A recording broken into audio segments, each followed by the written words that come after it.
In a quaint little town nestled in the heart of a lush green valley, there lived a renowned clockmaker named Elias. He was known far and wide for his exceptional craftsmanship, attention to detail.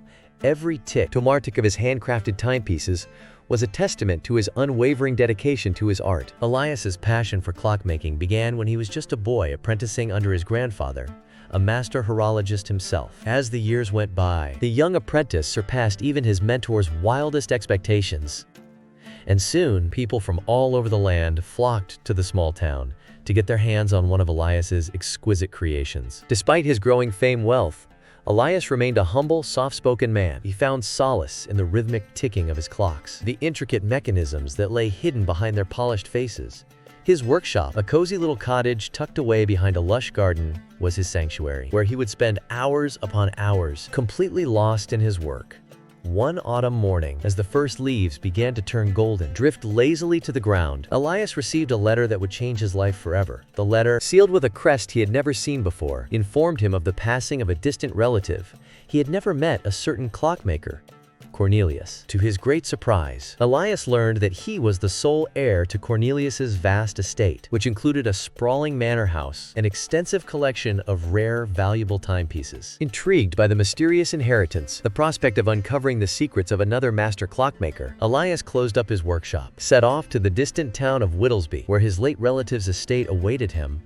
Upon his arrival, Elias found the manor house exactly as the letter had described.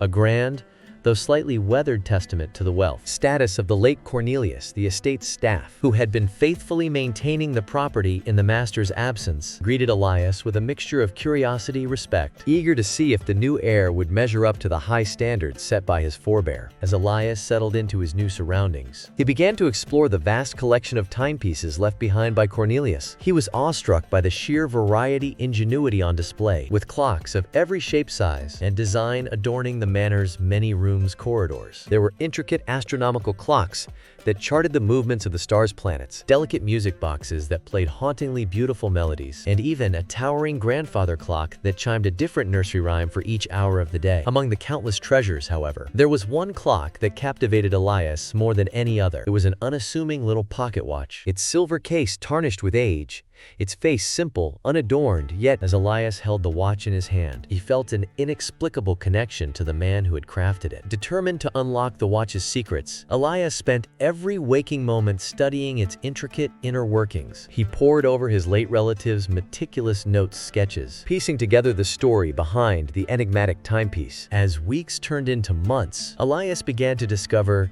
the true value of his inheritance. The more he learned about Cornelius, his remarkable life's work, the more he realized that the true wealth of the estate lay not in the value of its many priceless possessions, in the wisdom, passion that had gone into creating them. With each new revelation, Elias felt his own passion for clockmaking rekindled. He began to see the craft in a whole new light, appreciating not just the precision skill required to craft a perfect timepiece, also the artistry, emotion that breathed life into each creation. As the seasons passed, Elias spent less time admiring the manor's vast collection of timepieces, more time in the dusty workshop, tucked away in the depths of the manor's cellar. It was there, surrounded by the tools, sketchbooks of his late relative, that Elias finally found the inspiration he had been seeking. With renewed vigor, he set to work on his most ambitious project yet, a grandfather clock unlike any other. It took Elias months of painstaking work, but finally, the clock began to take shape. Its intricate gears meshed together with a precision that would have made his grandfather proud, while its richly carved walnut case, delicate brass hands spoke to the artistic flair that had been awakened within him. As the last brass pendulum was hung in place, Elias felt a sense of pride, accomplishment that surpassed anything he had ever experienced before. He knew in that moment that he had not only honored the memory of his late relative, also created something truly remarkable. A timepiece that not only kept perfect time, also captured the essence of the two clockmakers, who had poured their hearts' souls into its creation. The news of Elias's masterpiece spread quickly, and soon connoisseurs from all over the land flocked to the manor in Whittlesby to catch a glimpse of the legendary clockmaker's final creation. As they marveled at the intricate craftsmanship, exquisite design, Elias found himself at peace with his inheritance for the first time. The clock, which came to be known as the clockmaker's legacy, became a symbol of the enduring power of passion, dedication, and the timeless bond that connects generations of artisans.